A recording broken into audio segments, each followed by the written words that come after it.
This is All India Radio, the news read by Sanjeev Barua. India's advanced communications satellite GSAT-10 was successfully launched early today on board Ariane 5 rocket from Europe's spaceport in French Guiana. GSAT-10, with a designed life for 15 years, is expected to be operational by November. It will augment telecommunication, direct-to-home and radio navigation services. Minutes after the launch, the ISRO chairman K. Radhakrishnan, who was at the space agency's master control facility at Hassan in Karnataka, said the master control facility has already taken command and control of the satellite. He said they expect to operationalize GSAT-10 and make it available to the user community by November this year. 3,400 kg at liftoff, GSAT-10 is the heaviest built by the Indian Space Research Organisation, ISRO. It was ISRO's 101st space mission.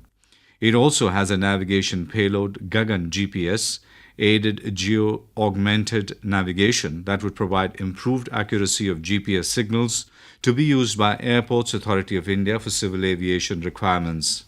Arianespace chairman and CEO Jean-Yves Le Gall said at the launch base that ISRO is a highly loyal customer, as the collaboration with it began more than 30 years ago with its Apple satellites orbiting by the third flight of an Ariane vehicle launched in June 1981.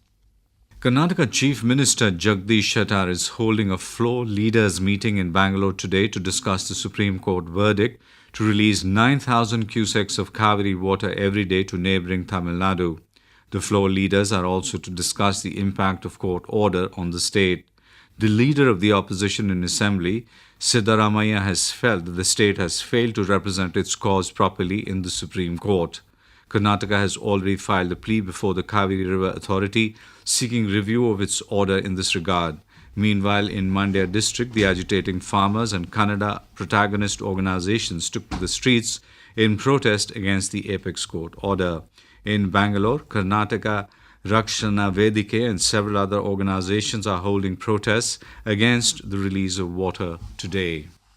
Mr. Justice Altamas Kabir has been sworn in as the new Chief Justice of India. Mr. Justice Kabir was administered the oath of office by President Pranab Mukherjee at a ceremony held at Rashtrapati Bhavan this morning. Maharashtra Governor K. Shankara Narayanan has accepted the resignation of Deputy Chief Minister Ajit Pawar, who quit following reports about his alleged involvement in a 20,000 crore rupee irrigation scam. The Chief Minister, Mr. Prithviraj Chavan, met the Governor this morning and handed over Pawar's resignation. A Raj Bhavan spokesperson said the resignation has been accepted as recommended by the Chief Minister. The last rites of Brajesh Mishra, the country's first national security advisor, will be held on Monday in New Delhi. His mortal remains will be consigned to flames at the Lodi Road crematorium.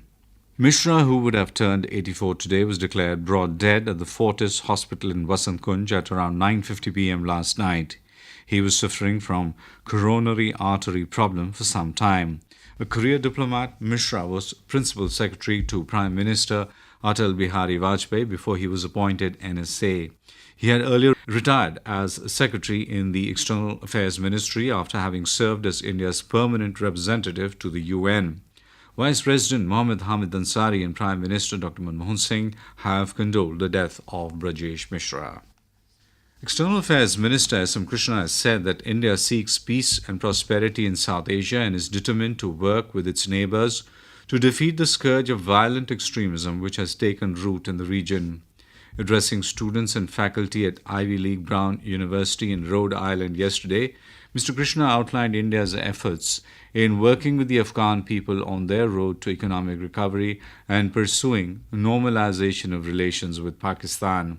He said India's pursuit of normalization of relations with Pakistan is evident from the finalization of a roadmap for normal trade relations. And that is the end of this news bulletin.